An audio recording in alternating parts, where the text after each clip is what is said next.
Welcome to another edition of Carnivore Bites. I'm your host, Jeff Sherman, along with Dr. Eric Lopkin. And Dr. Lopkin, I think there's two big things, obviously, in the news. And let's start off with the trade war to start. Your analysis of that, the impact politically and economically, obviously. Yeah, the trade war with China took a huge turn this week. More tariffs are going in. China has started manipulating its currency again so that, in order to strike back. And there's a lot of talk that China is basically just trying to stall in order to get Trump out of office and then steamroll over a Democrat.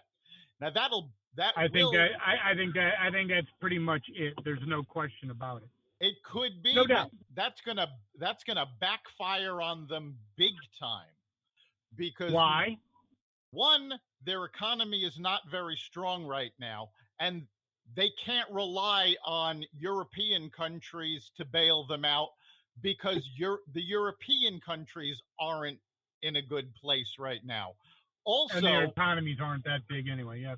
Right. Also, Elizabeth Warren came out with a plan to deal with China, and she's even harder on China than Trump is. So if the Democrats, I bet they're probably hoping for Biden.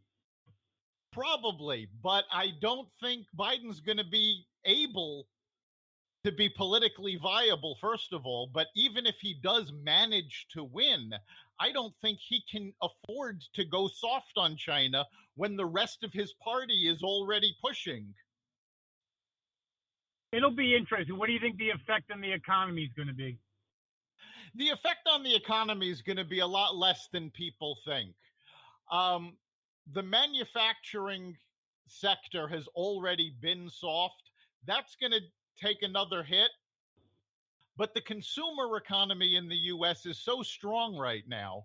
I mean, remember when GDP came out last week, the consumer sector was 4.5%. So you're not going to see that big of an effect here. I would agree with that. I think politically, let's talk about politically, what effect do you think it has? Politically, it's going to be hard on Trump, not so much because of what's actually happening, but because of how the media and the Democrats are going to portray it. They're already starting to yell, "The sky is falling." I would agree with that. We'll see how that plays out. The next big thing is the shootings. That's hurt Trump a lot, I believe, especially the mainstream media harping on the whole he basically fostered the environment to make that happen. Yeah, the mainstream media is banging the drum on that. And what really amazed me was CNN, because every time there's a mass shooting, the Democrats call for stronger background checks. And CNN has supported that call all along.